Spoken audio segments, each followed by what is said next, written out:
অনেকে বলবে চলো তোমার দাদা ওখানে দাঁড়ায় আছে, আমাকে আনতে বলছে তোমাকে, তোমার মা ওই পাশে দাঁড়ায় আছে, বসে আছে, তোমার বাবা অ্যাক্সিডেন্ট করছে, ছোট ভাই অ্যাক্সিডেন্ট করছে, আমাকে নিতে পাঠাইছে, হসপিটালে আছে। এরকম নানান কথা, নানান বিষয় বলতে পারে। কোনো অবস্থাতে তুমি যাবে না, একা তো যাবেই না, একসাথে 2-3 দিনও যাবে না, এটা খেয়াল রাখবে।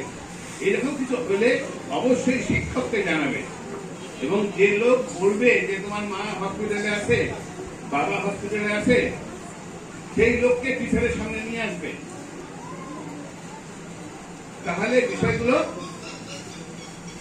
তোমাদের জন্য নিরাপত্তার জন্য সহজ হবে। এখন সারা পৃথিবীতে, শুধু বাংলাদেশে না, শিশু পাচার একটা বড় বাজে বিজনেস। এর পিছনে কোটি কোটি টাকা কিন্তু ইনভেস্ট হয়।